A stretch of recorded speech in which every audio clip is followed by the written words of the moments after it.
They'll come in a minute or so.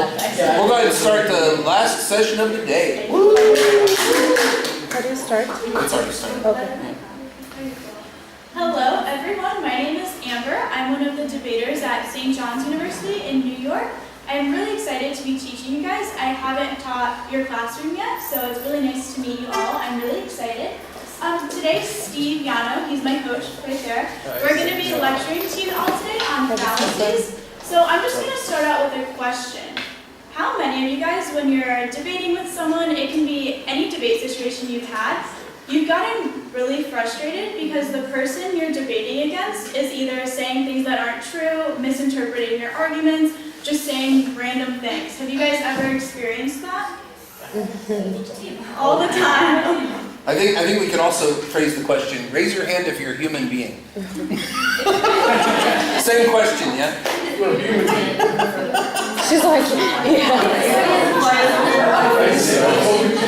Maybe.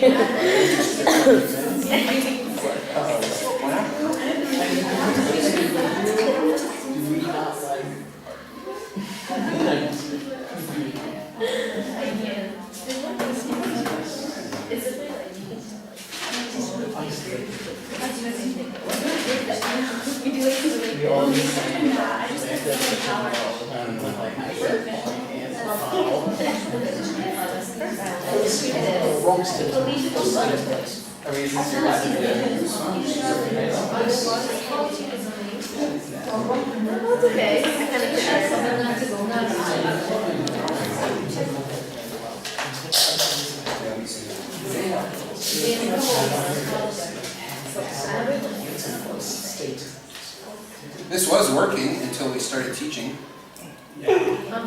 Sabotage. Which one of you? Saboteur. Who is it?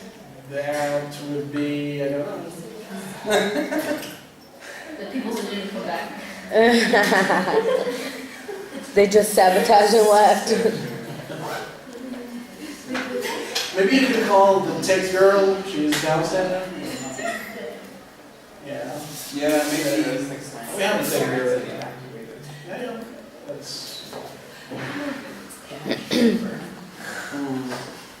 What's the difference there? My kingdom. Special book. Where are you from? London from? Why is that? Oh, for the 5th. Oh, yeah. What do they call us? POTUS. POTUS. President of the United States. They should change the name. There's a great Simpsons joke, you know how like the first lady is like would be Clovis. So like, you see this one? Michelle Obama's on and she's like, my email is Clovis too. I wanted to get Clovis. And then somebody's in the pool, they're like, when I swim, I use my Clovises. First lady. So we can just like improvise a little before we like truly start the lesson, but in those situations, since it seemed like the majority of you had one, how did it change the debate or how did it make you feel then? Yeah, so I just started off asking if anyone in this room before, if you've been in any debate, any argument, if the person who you were debating against was making false claims, not responding to your argument, just saying things that weren't necessarily that relevant. How did it make you feel? Has it happened to you? How did it change the debate for you? Yes? I was debating with someone like who was in course and we had to debate. And he was like, when I was debating, he was like offuscating. He was offending you. Yeah. He thought that I accused him of something or something like that and take it personally. And when you take something personally, it's not good for a debate. Like, have emotion and be awkward, angry. No, you have to be like objective and talk. No. Definitely. So it's something that really changed and altered the course of the debate. Did you have that? Did you have a hand? I did, but if we're talking about the usual life, like the personal life, I never give up debates, even if the person is irritating me somehow. Sometimes I just have to accept that people only see things from their point of views, and that maybe I can never change his or her point of view. But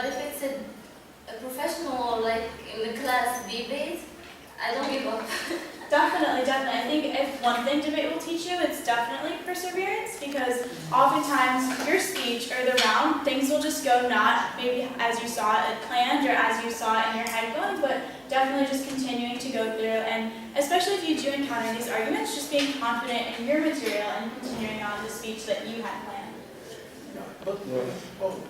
Personally, when I'm arguing with someone and they mention like only one fallacy, that's it.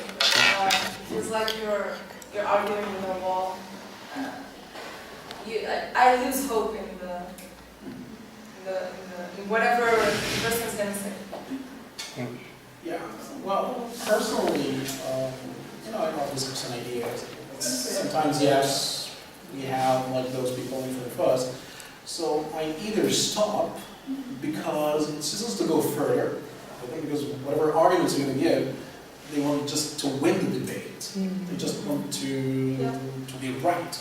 So they're either going to attack you or come up with fallacies but sometimes it's fun, just to put them in a pickle and let them just, struggle with their ideas or fallacies. But what I do is usually just, let them swing their fallacy. Okay, you're right. Definitely.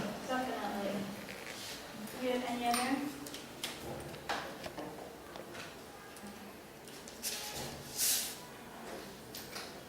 Did you guys talk about how you would define a fallacy? Like if someone asked you what a fallacy was, what would you say? How would you define it? It's a wrong statement.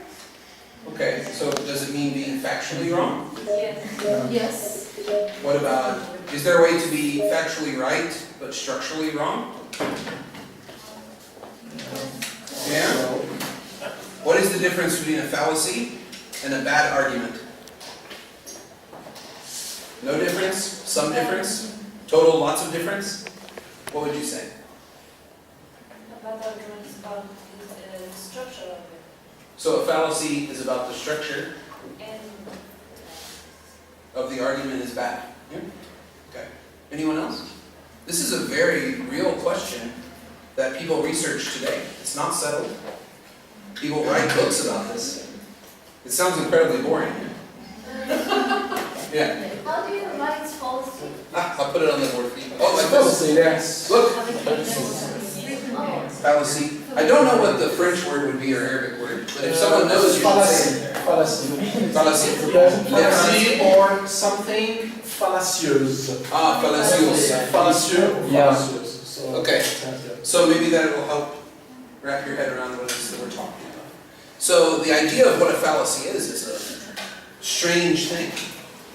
There's a difference, I think most people would say, there's a difference between being wrong in an argument and being fallacious in an argument. Right? And people would represent that in different ways. So one way we could represent that, I'm going to run out of the word, is I usually use the Venn diagrams. You familiar with the circles, overlapping circles? So, They use three markers. keep up, try to keep up. I'm so fast I already erased it. This is what we call cutting edge teaching. One of the blues, two of the blues don't work, one of them does. Thank you for letting me know. It's like two truths, one lie.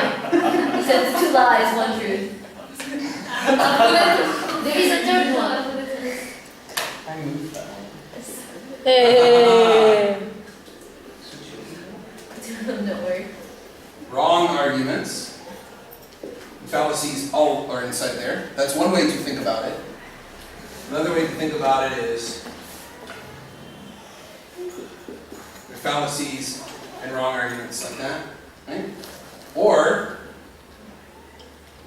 every fallacy is all wrong arguments are fallacies. Right? So these are different ways to represent it visually. There's not really a right answer, but it's important to think about it. Because even if someone has your best interests at heart, politician, celebrity, newsreader, whoever, teacher, they might identify something as a fallacy as a way of tricking you. Alright? So when someone says, oh, a fallacy, let's not accept that. It could be a way of going meta, if you understand what I mean. Mm. Going beyond. So even if they have their best interest at heart, they say, well, fallacy. And our reaction is to say, no fallacies, absolutely none. Terrible, terrible arguments. But people know this. Politicians know this. Government knows this. And they use it to manipulate you. So this is what we're going to talk about today. Is it's important to keep the idea of fallacy alive and not assume that it's clear. Many different relations. We could draw many more. I won't subject you to my terrible drawing anymore. But this is just to give you an idea. Okay? Makes sense? Okay. We're good. Do you want to clicker? Yes. So we decided to include a lot of memes in our presentation as promised, but as Dr. Yana was saying, there's really a lot of different ways that fallacies can be defined, and they're not inherently like an awful thing. They're something that is used quite a bit in society, particularly within communications, rhetoric, and persuasion. But a way that you can kind of define it, just to put it in simpler terms, is an error in reasoning that results in some sort of invalid argumentation. So that was what we were talking about at the beginning with someone who's maybe they're having an error in reasoning, so they're not just inherently saying something that's wrong, but maybe they're bringing up not the most relevant points in the debate, or they're only responding to small parts of your argument, so they're like kind of skewing the debate in a way that's going to inherently favor them, and it is in some way a tool of persuasion. So it's not necessarily like a complete out lie, but it's just some sort of tool of persuasion that someone is using inherently to favor you towards their side. Let me do, before you move on, let me do a quick history of fallacies in case you want to read more about this. The very first fallacies were first written down by my boy, the absolute boy. How did you know? Aristotle has a nickname, the first scientist. Why does he have this name? No one knows? No. It's kind of cool because he said, you know, the God's knowledge is the God's knowledge. But we have eyes, we have ears, observe the world around you, and derive the truth. Look around, observe, talk to others, observe. And so they call him the first scientist. That's kind of a cool name. Wouldn't that be a cool name to have? Instead of like the 300 billion scientist or whatever. Whatever we'd be today, I don't know how many there have been. Hard to count. Aristotle wrote a book called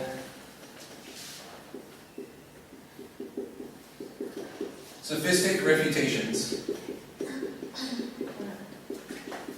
I don't know it in Greek, I probably should. But the sophists were people who were professional teachers of speech, professional teachers of argument. I am a sophist. I do this for a living. I take money to teach people how to, as the sophists would say, make the weaker case the stronger. This is what I teach. Teach debate. There's no escaping this title. In fact, my website is sophist.nyc. That's my website. He's going to look it up. I knew somebody would do. Every time I lecture, I do this, and people are like, but some people aren't as brave as him. Some people are like, oh, it's really good. So they're like, yeah, sophist.nyc. Yeah. So anyway, yeah. I'm a huge self-promoter. I'm videotaping this. He listed the 10 or so errors. You can find this on the internet for free in any language you want. Okay. In fact, we in the West are very grateful to Arabic scholars for preserving Aristotle, or he would be lost. Right? So it went from Greek to the Arabic scholars who translated it and translated it back into Greek later and then into Western languages. So it's preserved by Arabic scientists, Arabic scholars. Preserve Aristotle for the West. Not many people in the US or in the West say this, but it's true. 10 or so, the sophists, professionals use 10 or so mistakes that they make. So this is another way to think about it, is the term of mistake, which is really strange to think about, considering what Amber is just saying about an error in reasoning. Not necessarily being evil or being wrong or being some kind of like manipulator, like evil. Not like that. But more of like making an error, right? Which is what it is here. It's kind of interesting. So this became fallacies all through medieval scholarship, all the way to modern day, until the modern sort of take on fallacies started with in 1970, as recently as that. There's a lot of years here. There's a lot of years. That era represents a lot of years. Before we had a new take on fallacy, and the new take on fallacy is Hamlin's, which is that fallacies are very mobile. Yes? Why is it that when like I think of the sophist, I just think of like Socrates like insulting them? Yeah, that's right. Oh, yep. I can answer this very, very quickly. How rare is a Harry Potter book? Would that be hard to find? No. A Harry Potter? I love it. Harry Potter book. If I wanted to buy this book Yeah. today, Yeah. could I do It's it? downstairs. It's downstairs. Yeah. I don't even have to go. He's saying go outside, but you say downstairs. No, outside. It's outside. Oh. Outside. But how much would it cost me? Something like 70 dirhams, which is $8. So I think we should buy one and wrap it up in plastic and preserve it because it's so rare. Yeah? Is that a good idea? No. Maybe in 100 years from now. Maybe. But how many copies, if I can get one so easily in Rabat? In the language of my choice, yeah? Yeah. French, Arabic, English, Both right? Arabic, English and French. Oh, English and French? Yeah. No Arabic? No Arabic. I'm surprised. Me I would too. think there would be an Arabic translation of Harry Potter. Oh well. Maybe the Arabic translation you will find in Egypt or English, but not here. Interesting. So this is the situation of the sophists. So the sophists were like Harry Potter popularity. They all wrote books, and the books, like the equivalent of the bookstore in ancient Greece, would be like big cardboard cutout of the sophist, like, my newest book, how to persuade, how to win arguments. The sophists were very interested in, and one of the things Aristotle critiques them for is they're interested in this Greek word, eristics. Eristics. We translate that to winning. They were interested in winning. A lot of people, maybe you can think of politicians who are interested in eristics. Not necessarily interested in what they accomplish, they just want to win the election. My country, we have these people in power right now. They wanted to win, but now that they've won, they don't know what to do. So they just kind of stumble around, and they're awful to everyone. So the reason why we think of the sophists as bad is we don't have the other side. All the sophists wrote best-selling books. The #1 best-selling sophist book was by the sophist Thrasymachus. Thrasymachus appears in Plato's Republic. Thrasymachus is like the dude, the bro you meet at the gym. He's like, you know what's good about life is being strong, being swole. That's what he's like, tan in a can kind of guy. Thrasymachus is like this, and he challenges Socrates on the question of justice. And what does he say? Something Justice, yeah, justice is what the strong can do to the weak. No one can critique them. So Athens is just because they have a navy. No one has a better navy. That's justice. And Socrates is like, this is unsatisfying, Thrasymachus. But they go toe-to-toe. Thrasymachus wrote the best-selling book. It's called Knock Down Arguments. It's everywhere. In fact, Socrates mentions someone tries to get into it. Socrates is like, I'm not debating you. On your coffee table, I see you have Thrasymachus' book. It looks well read. You know what you're doing. I'm not messing with you. No copies of this book survive. We don't have any. Why? Because it was popular, it was everywhere, and no one thought to preserve it. Contrast that with Plato.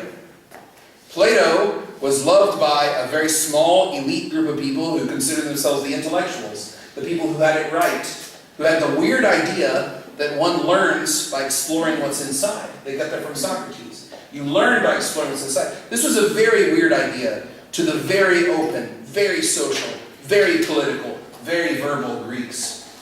Plato was a weirdo. Yep. So since these books were so rare and weird, they preserved them everywhere. They're like, it's going to be lost, it's going to be lost. So this is the only thing we have, multiple copies in complete various versions, and we have so many. Because people were like, oh, it's rare. It wasn't like Harry Potter. The sophists were popular. So none of their work really survives. We have bits and pieces, that's why. So I know that gets us off track a little bit. But, oh, and now this thing has stopped working again. Why is it doing that? I just clicked maybe, just click on that. Sorry. Look on the board, look on the board. No, not children, it's not tangible. It's, So we're going to max board. The mouse or the max board? Oh yeah? Yeah. Just so different. This is very frustrating. Yep. Okay, do you think you can... Sources? What did she do? She unplugged it? Ah, Oh, yeah, that one. Yes. perfect. Okay, so we'll get back on track. I'm sorry, I like to talk and I'm ruining our presentation. But that's why. So the sophists are, we only know through other people. Like later in Rome, Plutarch writes many books about the sophists and what they're like. They were sort of figures, and then in his lifetime, he was the second sophistic. So people who wanted to teach people how to argue well. So this is why. But Hamlin said fallacies are more fluid, more changeable. They are something we need to learn about and know. And he was bringing up the idea that fallacies, what is the difference? He's the one who asked the question. Why do we say that argument is wrong, or you're wrong, that argument is bad, and we also say that's a fallacy of reasoning? They mean something different. But it's hard to articulate the difference. Why? Hamlin started that, and as you'll hear later, this goes into what is now known as, I'm serious, I'm not making this up, the Canadian School of Argumentation. Professors in Canada who study fallacies and write books about fallacies. If you're interested, ask me at the end of class. I can email you a bibliography. Yeah, of course, but it's a little off from what we're doing today. So anyway, sorry. I'll shut up now for 5 minutes. It's going to be hard. So do you guys have any questions so far, or do you kind of feel like you're getting at least a little bit clearer definition of it? Do you feel that way? Okay. No, but I think it's really greatly defined just by thinking of it as like a logical mistake in the reasoning when you're trying to persuade others. So just thinking of it that way, it can oftentimes deal with like the evidence, as it says up here. It's just the evidence doesn't really connect. So I feel like when you think of a debate, you want to think of like all your different points being able to relate to one another, being able to relate to the bigger concepts, as we learned in the building arguments lecture. And it's when that reasoning just doesn't line up. So it's a mistake in that way, a mistake in your reasoning. So in this presentation, we're just going to go through some of the different kind of fallacies that are really quite common, and then we're going to have you guys just do some exercises comparing and seeing what you've learned about them. A lot of memes. Yes. Memes are the new language Yeah, of the world. Yes. it is. The new Latin. Sorry. You're good. So how many of you guys, again, thinking back to all of our individual debate experiences, have ever had someone just start saying like really random, unnecessary words, or words that really aren't clear in the debate? Is that everyone? What? So you could be like talking about, what's like a good one? I feel like you could be talking about like an educational change, and they all of a sudden start talking like specifically about like some like really specific like educational word that not like really the general audience that you know of. So just to, not really to add anything to the debate, but it more just kind of confuses everyone, and it's not, again, following that line of reasoning specifically. So when that occurs, that's an equivocation. And so it's just when you have like a different word that comes up in the speeches that's not exactly inherently relevant to the line of reasoning to persuading your audience. Amber, could this be like when you're like talking to like tech bros and they're like, we need to synergize concepts, and you're like, I don't know what that means. They're just like, we just need to vertically integrate the business. And you're like, I don't know what that means either. Exactly, yeah. So it's just like throwing in like random, so like as debaters, like your teachers for the week, a lot of times we hear of like debate jargon. So if you're giving a speech to the general population and then you start like saying little phrases that we say, like instead of saying when, we see like at the point of which, and you're just like trying to process through that. So it kind of just skews the debate in a different way, and it doesn't really follow the reasoning of trying to persuade your audience. You're kind of losing that connection between the speaker and then the audience. Yeah, I think a good example of this comes from politics, where you say, you want to know why you should support my policy? Because we all support freedom. Do you support freedom? Are you in favor of freedom? So am I. Vote for me. Right? And so, but if I went around and said, what is freedom? What is freedom? Would we have different answers? Yeah. Probably. There would be things that maybe are important to you, not to me. But this happens all the time. They say, I am the education candidate. I support education. I put our children first. But what is education? For some people that means very strict classical sort of thing. For other people it means a lot of freedom, creativity, things like that. So this is equivocation. This idea of, I don't know why it keeps turning on. Now it's turned off completely. Someone doesn't like our talk. I don't know what's happening. It's a ghost. There we go. So this is equivocation. When you use a word that you know has many different definitions, but you use it in a way to where everyone will nod to get people to, because they assume you are doing it their way. Does that make sense? Yes. Yes. Okay. Can you guys think of any examples then, now that you have like a more clear definition?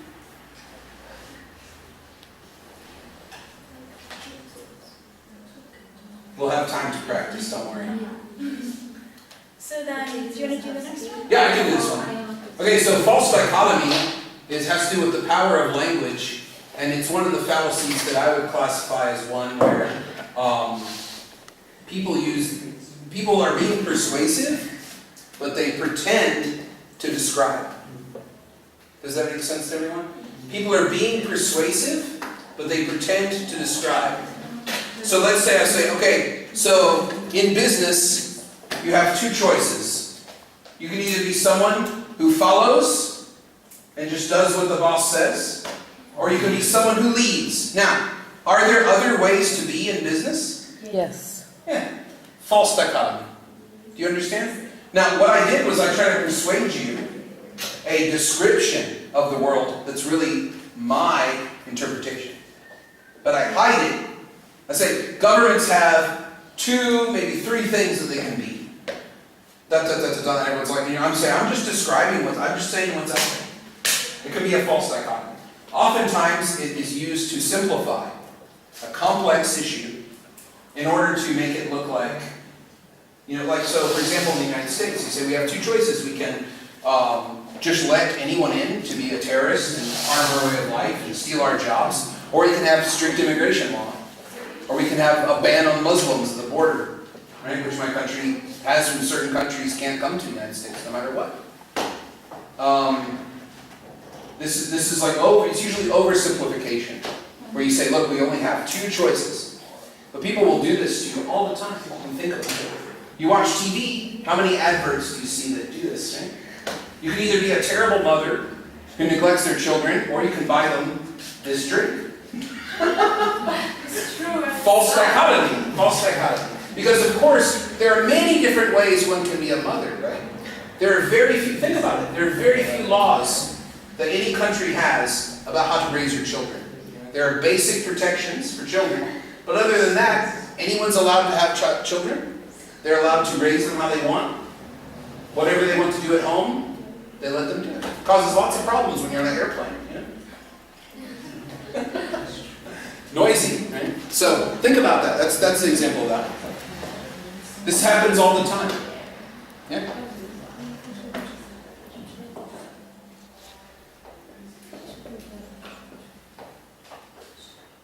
You want to do this one? Sure. It's up to you. I can do it. It's up to you. Oh, up to you. What would you like to do? I'm good for that. We're too nice to each Yeah, other. we're like up here. Why don't you start and I'll chime in? Okay, sounds good. So the next fallacy that we're going to discuss today is begging the question. So it's when you kind of just assume and maybe move the debate in a different direction, and so say you kind of just choose different questions to answer, and you're not really discussing the key point of the debate, so you're moving away from the actual reasoning that should be occurring. And so you're kind of just starting with different assumptions that, okay, like we're already the moral side, so if you want to stand for something moral, you're going to stand for kind of our opinion. Okay, like do you like morals? Okay, we're moral, kind of having reasoning in that way. And just assuming, therefore, like starting with assumptions that you've already proven things that you haven't necessarily proven to be true for your side of the debate. So I think an example of this is whenever you assume the more difficult question's been answered. So it's like, oh, you don't think that we should have background checks on people? Oh, are you in favor of criminals? Why do you support allowing criminals to commit crime if you don't want everyone photographed when they use public transit or something like that. I'll take examples from like New York, but I'm sure these are somewhat global examples. Or another one is you just assume the worst possible thing. So it's like a controversial issue. So it's like, oh, I oppose the farming subsidy. Something comes up in Parliament like that. I oppose money for this relief effort for poor people. And then say, why do you want the poor to die? This is begging the question. Because you assume that it has already been determined that without this policy, poor people will die. Now, it could be true. The problem is that you haven't done the work, the research to connect it, right? That's the problem. That could be true, but in fallacy theory, even if something is true like that, it has to be explained. You're still guilty of the fallacy. Even if it's true, because it's not quite good enough, yeah? Sorry, my jet lag is kicking in and I'm like falling asleep. Trying to stay awake, Okay. so standing. So this is when you take your opponent, you oversimplify them to beat them. This happens all the time, right? Can you think of an example of this?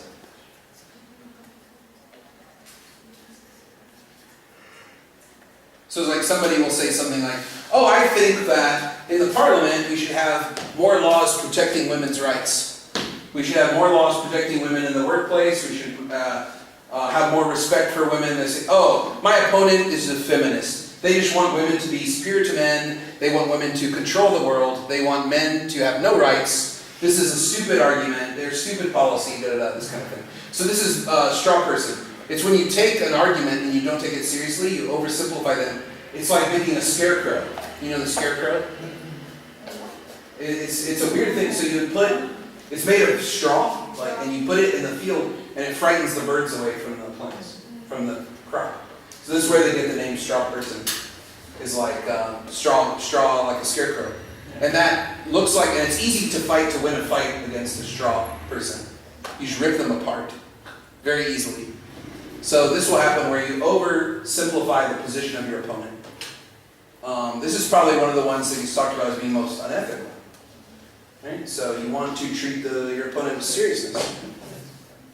Okay.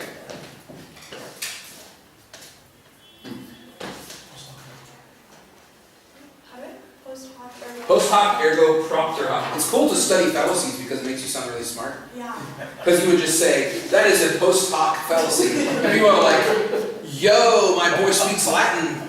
He's smart. I'm not going to tangle with him, which might be a fallacy. We'll get to that one later. That is a fallacy, what I just did. It's like post hoc ergo propter hoc. I was like, oh, he speaks Latin. I'm not messing with him. He's super intelligent. This is a fallacy that we'll get to in a few minutes. So we're going meta now. Two things coexist, A and B. What is the relationship? One comes after the other. This is the fallacy, right? If two things coexist, the only thing we know is that they coexist. We cannot assume that one comes after the other. We need evidence for that. We need research for that. You see, but this is like one thing. So adverts again, right? The guy is all alone, opens a beer, beautiful women come into his house, party, DJ. So, yeah. So it's like, oh, if I drink this, I'll actually have friends. But no, you'll just be drunk alone. That's all it was. Okay. Coexistence, the way to sum up that one is, coexistence is not cause. But a lot of politicians, a lot of thought leaders, a lot of people in your society will play this trick on you. We've had so much more crime in our city since we started taking in the Syrian refugees. Okay, well, where's your evidence? Who's committing these crimes? Can you prove that they are these refugees? Who's doing it? Right? Bad. And this kind of thinking makes national policy in countries around the world. And it's very, very detrimental to people. Okay. This is appeal to authority. Let's cover that. So I feel like this is something as students that we constantly encounter within the university system. So it's basically just an assumption that someone in power therefore has a justified opinion. So rather than them doing all of the hard work at Steve Yano to prove it to you, they'll just go ahead and say, well, I'm the teacher or I'm your parent, so I simply know best. But they're not doing that hard work to actually be persuasive, to actually show you the reasons why their opinion, their belief is correct. I think it's something I experienced a lot growing up, and you just experience a lot during school, because you do want to question why things are the way they are, but they just have this fallacy of appealing to authority that, well, this is my title, this is who I am, so inherently I am correct. Yeah, people in power. The problem with power is that once you have it, you want to use it all the time. So this is like you asked the question, but why do we have to do the assignment this way? Like, I'm the professor. Do it my way. Appeal to authority. That's not a rational, explained reason why you have to do it. But if you ask this question, it's dangerous, because then you get the ire of the authority against you. So this is the the protester faces this. Yeah? The political protest, the political activist faces this, because there are very real consequences to challenging power when they say, I'm in charge, I'm the prime minister, I'm the chief of police. How dare you challenge my opinion? And you say, well, because I like democracy. That's why. Because I like good reasons, I like objective evidence to support my ideas, this kind of thing. So, this one happens all the time. Don't confuse authority with expertise. That's a good line to remember. Don't confuse authority with being an expert. Two different things. Most experts are not in power. Most people in power know very little about anything. They know nothing, yeah. And they will consult the expert. What is your information? What is your information? Even if the information is overwhelming, they might do what they want to do anyway. So, don't confuse authority with expertise. Mothers. Yeah. Like, Mom, why can I do this? Because I say so. Yeah. Why not? Because I'm your mother. Because I'm a mother. I've never said that to anyone. There's authority. Oh, probably good. Prove it. Yeah, there you go. I'm the professor. I don't have to be quiet. Pay attention.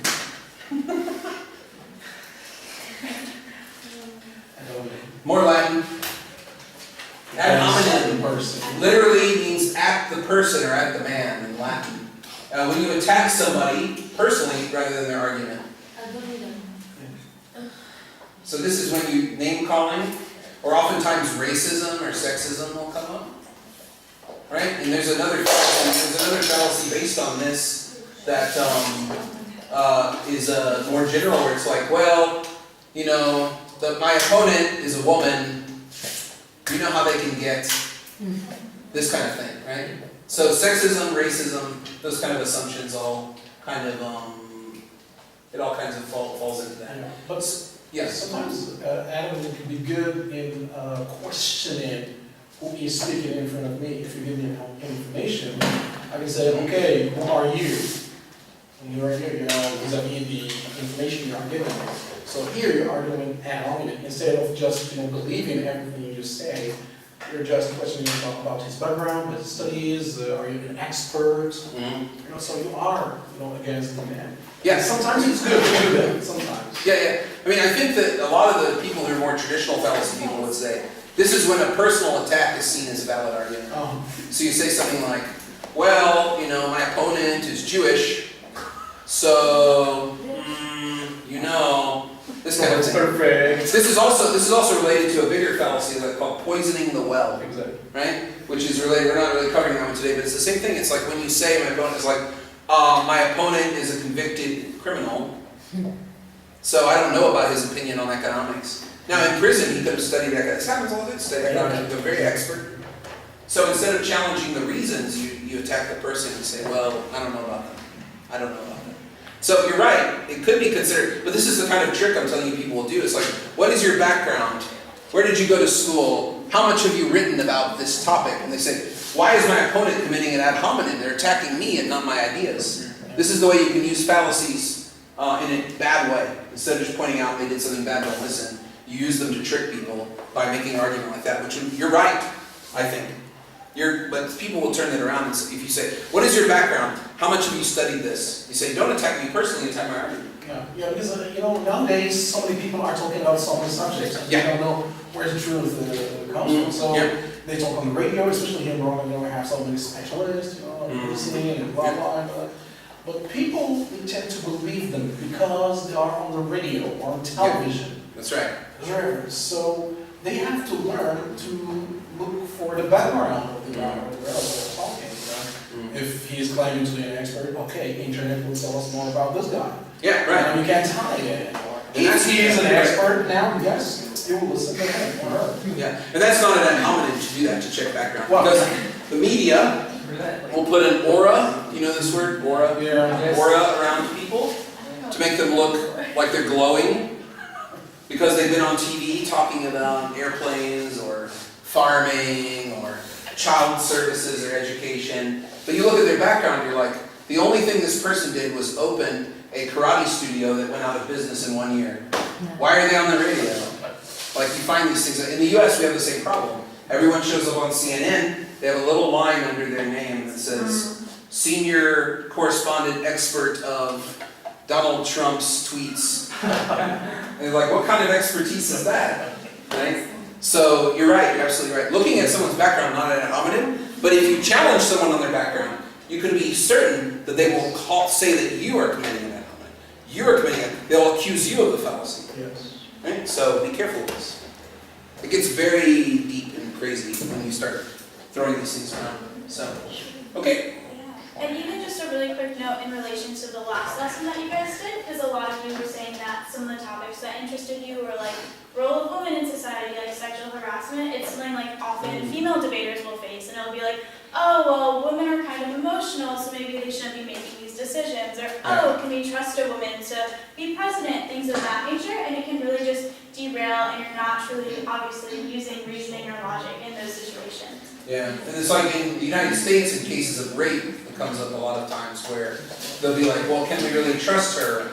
Look at how she's dressed. Look at where she went. Look at the bar she went to. Look at her friends.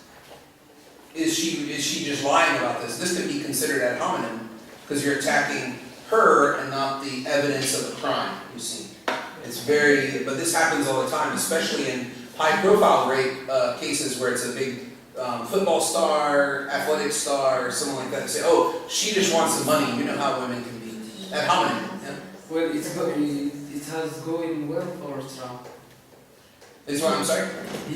Trump has used some words like Yes, yeah. he wins. Yeah. Yeah. Yeah, Donald Trump is an excellent source for fallacies, finding fallacies. He's Oh, very good at it. He's a fallacy machine. One-man fallacy machine. But yeah, he does this, you're right, he does it all the time. He, especially with this controversy we have about standing for the national anthem. Have you been reading this for the flag? Football. They play the, football game. At every football game, they play the national song, national anthem. And everyone is supposed to stand and salute or put your hand on your heart or something. But the African American football players will kneel, protest. So he's like, they don't love America. They want our soldiers to die. And it's like, but this could be a number of fallacies. Yes, he wanted to find me. It could be a lot of fallacies. Yeah. Okay, what else do we got? All right. Ad populum. Ad populum, ad the people. This is when you think something is true or right because everyone thinks it's true or right. If it's popular, it must be good. If it's popular, it's valid or true or right. This is also called bandwagon effect. This is a kind of a weird English idiom, bandwagon effect. Because it'd be like the wagon playing, back in the day when we didn't have a lot to do, there was no internet, no Wi-Fi, no radio. They would have the band come on the wagon through the town playing music, and people would just jump onto it to keep the party going. They didn't want them to leave, so bandwagon effect. Bring it back, bring it back. We can bring it back. It's like, Bring back the after class we're going to do this, okay? Everyone will join for the bandwagon. Bring an instrument. Just kidding. Or are we? Or are we? Yeah, okay. So yeah, if people think it's true, then you think it's right. But we would need more than just popular appeal for a lot of things. This is one that in the US we can look to the controversy about vaccines for children. I don't know if you know about that one. In Morocco, are you required to vaccinate your children? Yeah. Yes. By law? Yes. I don't know if it's by law, but everybody do it, you know, by instinct. By instinct. In the United States, we have a number of people who say, vaccines harm my baby, I refuse to do it. Yeah. And they're called anti-vaxxers. And they say, they play with equivocation language. They say, I want to stop the epidemic of vaccines. Excuse me? Is that weird? I want to stop the epidemic of vaccines. Okay. So this is a real controversy in the United States. Many people don't vaccinate. So we've had in the United States many diseases come back that we thought were gone. Whooping cough, mumps, measles, rubella, smallpox a little bit. So dangerous things. But the big one is like whooping cough and things like that. So, which we thought we eliminated, but since people don't vaccinate. Now some people cannot be vaccinated because of the way they make vaccines, but we can get into that later. But these people are doing it by choice. Okay. So the next one then is appeal to fear, and this one is one that I think is incredibly scary because it's really easy to just skip logic when you get that emotional response from someone that, okay, don't do this because it's going to hurt you. I think that this is similar as well to a lot of like exclusionary rhetoric and a lot of like things similar to propaganda of, oh, okay, well, don't be friends with these types of people, or don't be friends with someone of this ethnicity because it's dangerous. And playing into someone's emotions in order to convince them, in order to have somehow reasoning in that argument. And I think it's incredibly scary because it can be pretty persuasive to a lot of individuals. If you're saying this is against your own self-interest or this can cause you harm, that can be really convincing, even if the logic isn't there to back it up. If you don't pay me, I will kill you. That's pretty direct. Don't worry, I'll pay you. Oh wait, that was just the example.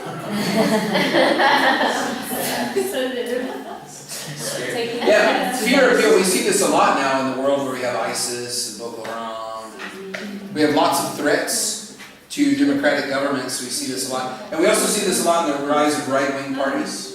Like right-wing parties, conservative, very, very, very conservative parties, who say, the foreigners are taking over, what about us? All these foreign people, they're eliminating our culture. They're ruining our culture. And people get scared. Vote for them. So it's very powerful.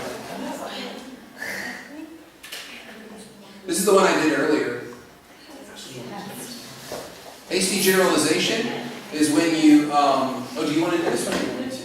Okay. Hasty generalization, where you take too few examples and you draw a conclusion.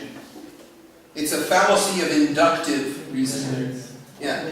Inductive reasoning is where you go from instances, things happening that you see, and you draw a conclusion. Right? Deductive is when you have a theory or principle in mind, and you look at a situation, you say, does it fit or not? I think because of this, these things then connect. So inductive is the problem here, which is, I don't have enough examples to draw a conclusion, right? So I would say, do you speak Japanese? I don't. Do you? Do you speak Japanese? No one in Rabat speaks Japanese. Like, that's an example of it, okay? Do you? Nihongo wa karimasu? Yeah. I'm saying anything. Yeah. Yeah. Okay.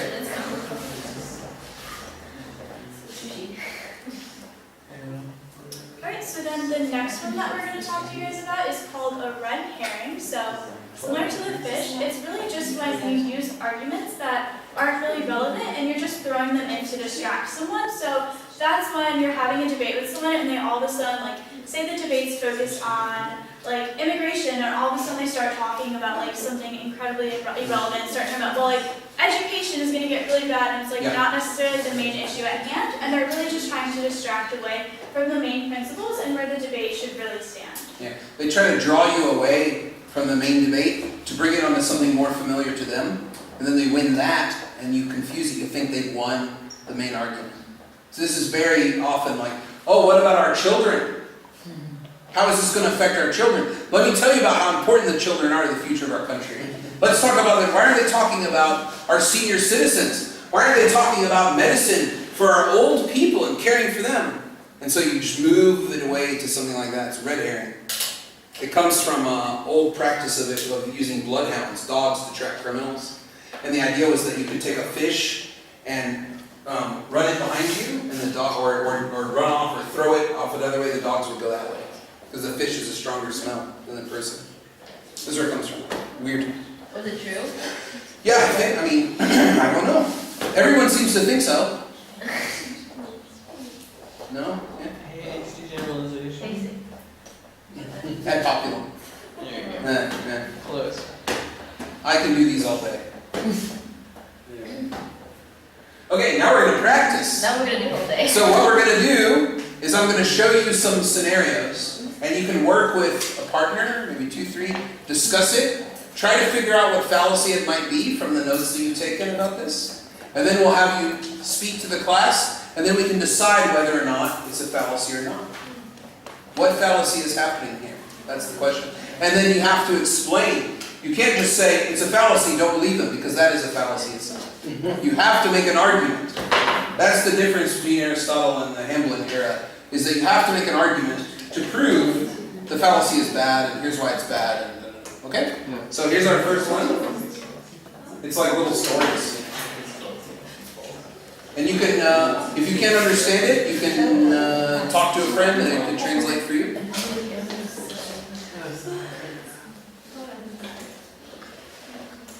You can, guys, if you have a phone, you can take a picture and then Yeah, you can walk up here and take a photo if you can't see it.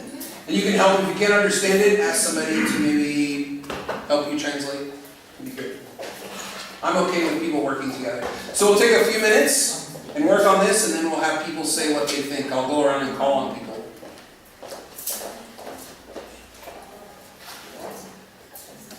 Can I go to the bathroom? Yeah, of course. Is that a fallacy?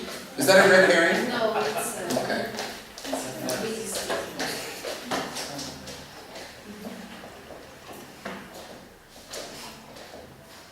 You can talk, it's okay. Talk to each other, share ideas.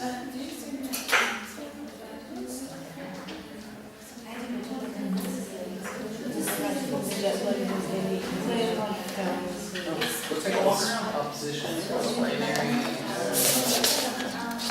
Do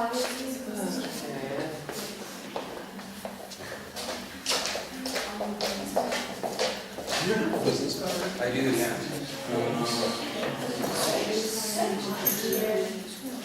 I teach them actually public speaking. Oh, you do? Very good. I teach public speaking too. Yeah. I'm teaching public speaking for 5 years. If you like it, it must be fun to work here. Yeah. The students are great. Yeah. Actually, this first group are very smart actually. Oh yeah, you need one, so I can take it from you.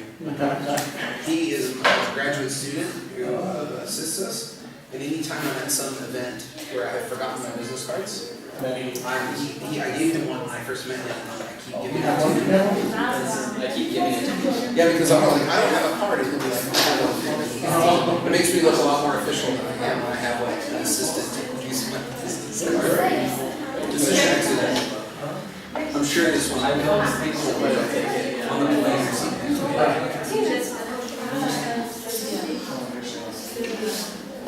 So,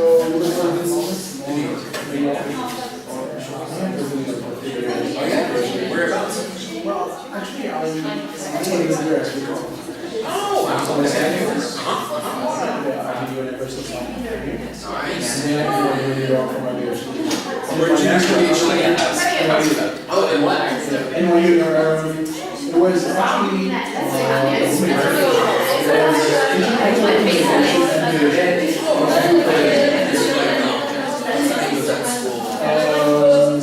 Steinhardt, yeah. Very great. Yeah, I used to live in Washington. So I understand I can't afford that. well, NYU has some privileges.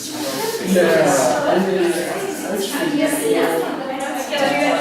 have an NGO, like, encourage young people to go to study abroad. And I told them how to have their scholarships, free scholarships, and how to make some SATs and Yeah. Very good. we have lots of Morocco who are accepting Harvard, Yale, Very Brown, good. Very good. here. That's excellent. That's why I want to keep in touch. Yeah, please do. I wanted just to ask you about some exchanges and how you have this program. I can try. They're very, it's a big university and they're not very excited about extra work. I push them and push them, but I'm just a And professor. then really you want my students to know that because 2 years ago we did a trip to with my students. And I would love to connect with my students, but this time academic. Yeah, an exchange, you and I can work something out. If they're gonna come, you and I can do stuff at the university, I can make things happen. As far as a formal exchange, like university, credit laws,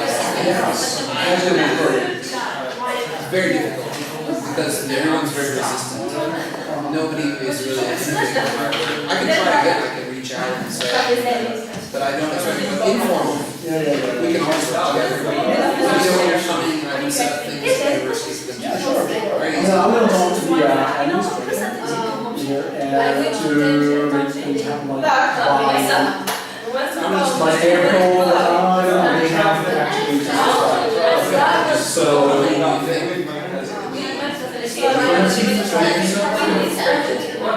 please remember actually later on we're going to be It's easy on the mass transit to get out to our areas. yeah. Easy to get I was and then you can, once you get out there, we can have sit classes. That's the name. I had this answer. So they can come in as a guest speaker. So there are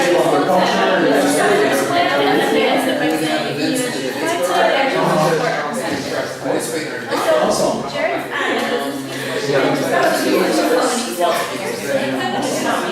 So you usually stay there and then there is Also, other universities Jared have a that contact. people like aren't convinced, so it'll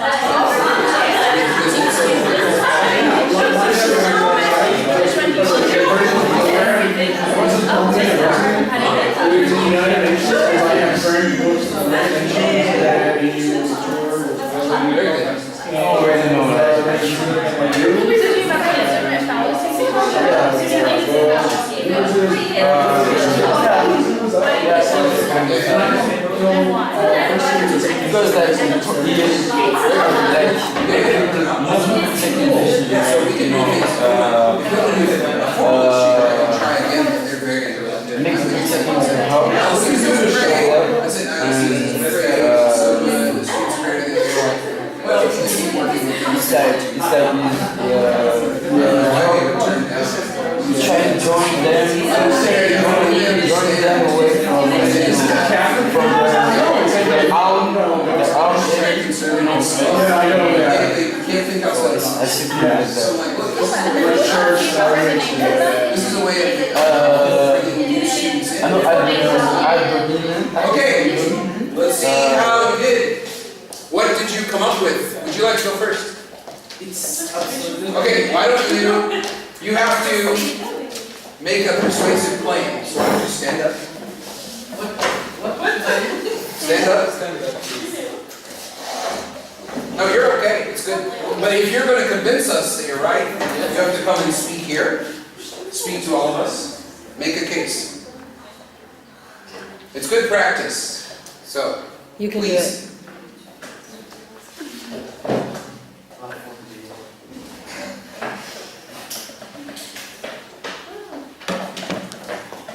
You can have your notes. You can have your notes. It's okay.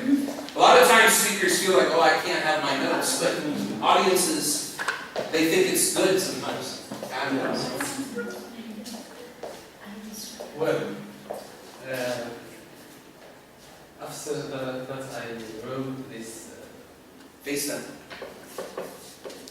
I think it's a false dichotomy because there are choice, a moral choice between two options. That's all what I got to say. What do you think? Maybe if I had some questions, I would respond to them. Okay. Do you think he's right? Yes. What do you think? And because we eliminated the idea of two options to coexist. Do you want to try? I agree with everything. Oh, okay. Do you want to say maybe you would do it in a different way? Do You can practice if you want. Because I was gonna read what I took a note. Well, yeah, try it. It's good to see different people approach the same problem. I think He's great, so give it a try. I think it's a false dichotomy because it's two of the. It has two options. It eliminates. It has two options, and it eliminates the idea that two options can coexist. Makes sense. So this is the problem: is I'm the teacher, yeah. So everyone is used to being like, I want to please the teacher. But in speech, the teacher is just another person. You have to please the audience. So you have to speak to everyone. Just like when I'm teaching, I look at everyone. This is what you have to practice doing. But it's very hard because our whole lives we're taught you have to make the teacher happy. Your whole life. But in democracy and in the world, we have to make the people understand this. So we have to reach them. Right? So, good. Anybody else want to try? Or do you want to do another one? This one might have been too easy. You guys are really smart. Yeah? Maybe one that's more tricky. More difficult. Yeah. Maybe. Where's the, oh, click. Yeah, which one do you want? Oh, you did the Luca one. Oh, Luca. Okay, read this one and work on it for a couple of minutes and we'll hear what you think, okay? This one is more tricky, okay? More difficult. You can come up and read it. If you can't read it, you can walk up to it. What did I write?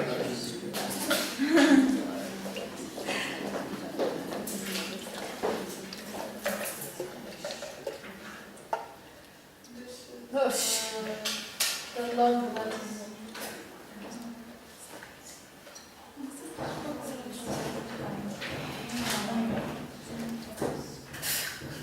You like it?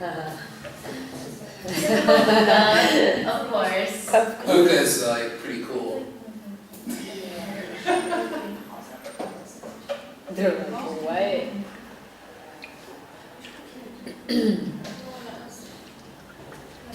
What do you think? What fallacy is it? Look to your notes. Think about it. Or maybe I was very tricky and I put a story up that has no fallacy at all. Are you sure? Yes. Okay. Who wants to try? Do you want some time to think about it? Or do you want to come up and talk about it? You seem very eager. Why don't you come up and talk about it? Wait. Okay. Yeah. Okay, I want to see you working. Talk. I think it's like. Oh, come up here. You have to convince them, not me. Yeah. Remember, it's the old version of fallacies is that some authority figure will tell you, you're right, you're wrong, but this is the fallacy of authority. Fallacies never work unless you persuade the audience that it's a fallacy. Right? So, give it your best shot so you can get them on your side. Okay? I think now I think Lucas focus really on the personality of the person, of the teacher, and I think it's like we said aluminium. What is it? Aluminium? Aluminium? No. Yeah, because it's focused on the personality. Oh, ad hominem. No. What do you think? I don't think it's What is the evidence of an ad hominem? Focus on a person? Yeah. Or saying the person is attacking the person with the idea? So, where is the evidence of attacking? It's not really attacking, but it's actually. I was just focused on the fact that it's focused on the personality. Mm-hmm. Oh, okay. They are. Yep. Go, give it a try. I think there's a fallacy in here. It's the post hoc ego propter hoc. And sorry. And Oh, I let you turn her back to you. This is good. Progress. When you can ignore the teacher, you're making progress. No, I was just. No, this is good. I like it. I'm not being sarcastic. Okay. For once.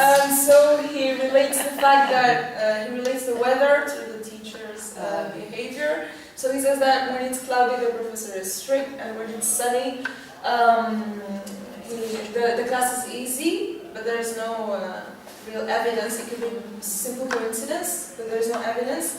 It could be sunny and he could be strict. Yeah. So it's What do you think of that? So, why is it not ad hominem? Well, there's not a lot of evidence that Luca's saying, well, the professor personally hates me because of who he thinks I am or my politics or something like that. That would be ad hominem, right? Is it something about who you are, not what you're saying? We like to separate people's ideas from who they are. So even someone who's a criminal, a terrible criminal, could have good ideas, is the idea with ad hominem. With this, what we have is two separate things, the weather and the class. And they just happen to coexist. And Luca thinks because they coexist, one causes the other. This is a classic post hoc fallacy. Okay, you want another one? We have so many. Amber will make it happen. This is a very long one.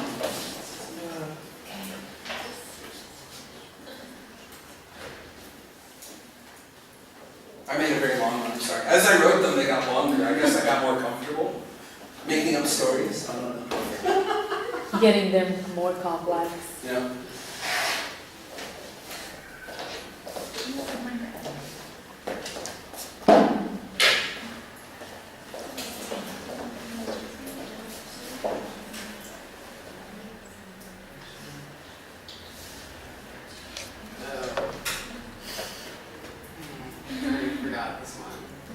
But you know it's a fallacy?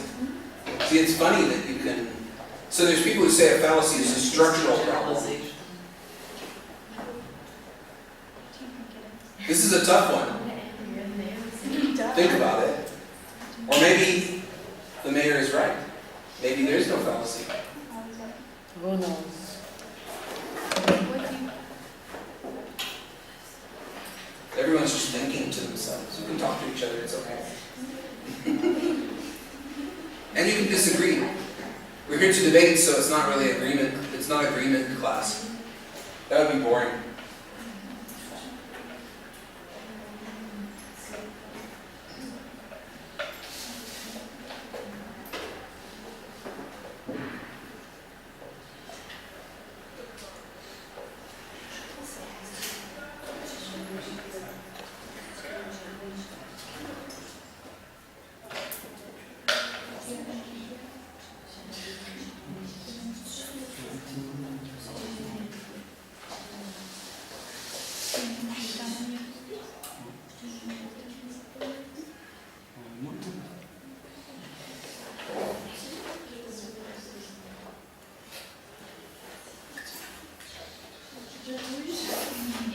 Anyone want to try this one? It's hard. But it's worth a try. What do you think it might be? Or maybe you can say this is a great argument. So, it's an abdominant. Everyone hates me for this. It's okay. It's good practice. Speaking in front of people, any chance you get, do it. It's an ad hominem because the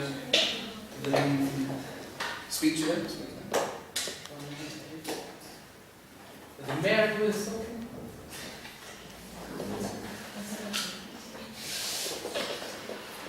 So for ad hominem, we need evidence that someone's attacking someone personally rather than their ideas. So what is this evidence? When he said that they are against improvement, that was Talk to them. that was said directly to them because he could say that their decision is against improving the city, not the fact that their decisions is against improving our city. I guess. What do you think? I don't know. You disagree? You want to try it? Yeah, you should try it. Give us your opinion. No. Please. It's good for you. It's like giving children their medicine. I think it's a Hasty Generalization because she stated facts out of just few sources d'avoir des advocacy books. Hasty generalization because there are not enough sources. Yes. I actually kind of like that. So there's improvement also. Who can talk about the whole population? I don't know. Then that's why. Yeah. Do you think that she's right? It's a trick. Could be. It's hard to know because what I'm trying to show you with this is fallacies are very complex. It's not like math. There's no right, wrong. There's no easy answer to the equation. There could be several fallacies operating here. This could be 3, maybe fallacies. What do you think then? What are the 3? I see here 3 things, or 2 things. Well, first one, yeah, maybe the generalization. The second one, it could be red herring because she's writing people from the real problem. We're talking about another problem, but hey, it's improving the city. And the third one is authority. I am the mayor. I know the best for the city. So it's like an implicit fallacy. Yeah. Hidden fallacy, maybe. Yeah, that's good. I didn't even think of that. What I was going for when I wrote the Oh no, I was gonna say, I feel like there's a fourth one too with like a straw man, because she's simplifying the complex arguments that they're actually making and just saying, oh, like their argument is just that we don't need to improve the city, I stand for improving the city, when that's not actually the argument that they're making. Now what's funny about all this is there's another one that I wrote this to point out. What was that? None of those. What was that? But you're all right. I think everyone has a strong case. It's not about being right or wrong, it's having a strong case. Can you get the audience to see the bad reasoning? Why they shouldn't accept it? I was going for sort of equivocation here because there's no evidence of like, she's equivocating and saying, we all want to make the city better, they're against making the city better. Don't you want the city to be better? It's kind of equivocating. Because the advocates against the stadium obviously want the city to be better, but they don't think that this is making the city better. So, well, this is obviously going to help us. A new soccer stadium would bring jobs, it would bring people to visit, they would go to restaurants, they would, and so it's like equivocation. So, even if she's right, she might be, who knows? But all of the things you said are right. I think that there's a kind of a subtle appeal to authority. I think hasty generalization, very good. I think all of it, I think everything you ever said is good. So. I think we're out of time, but we can do one more if you want. You can go, but if some people we can put it up, and if say, people want to think about it, you can put it up. So. It's so long. I know, it's so much work. The local group wants to. What's a halfway? I define it. Because I figured in English, I don't know what this would be in French or in Arabic, so I define it here. Halfway house. That's what we call it in English. I'm sure you have a conception in Morocco, or maybe in France.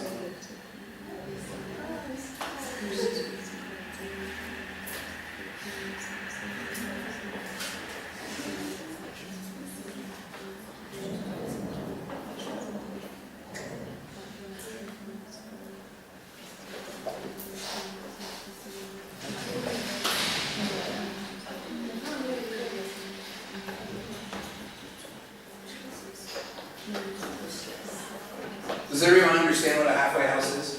Yeah. It's common in the US to have such a thing, but it's always politically controversial. Yeah. Hey, we're almost done.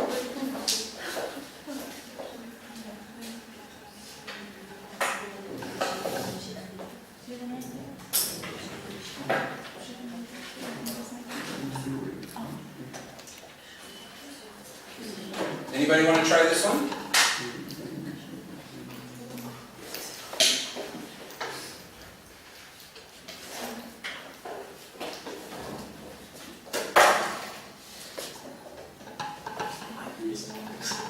This one's too obvious?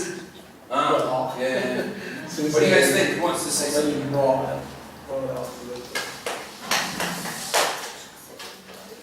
Or are you guys worn out? Do that. I don't remember the name. I can't remember the name. Yeah. You can describe what's going on maybe. Well, as opposed to attacking the argument, the ideology of what these leaders are saying, why it's not going to bring these criminals. They're just researching the background of these leaders and saying, oh look, they have a criminal record, therefore everything they're saying is completely invalid. Which one is this? Oh, no. Very good. Teamwork. This is ad hominem. I tried to trick you by making a very complex story. But To okay, at the end there, actually, This is the fun part about doing it, because what I'd like you to do is when you go home and watch TV, I don't know what you do, or you you read things on the internet, or a friend on Facebook posts a story about a political issue, you will find these fallacies in it. And tomorrow, if you see something like tonight, bring it tomorrow and share it with us. Because they're all out there. It's sort of like being some kind of like nature person, like you go and find the dangerous animals and collect them. Or like Pokemon or something. Catch the fallacies like Pokemon. You can find them everywhere. Yeah, in the newspaper, on television, on the internet. Lots of my friends will post Facebook stories that are full of this kind of thinking. And it's interesting to see how much of it is there. So, okay, great job. Good with the fallacies. We'll see you tomorrow. so guys, tomorrow morning, 10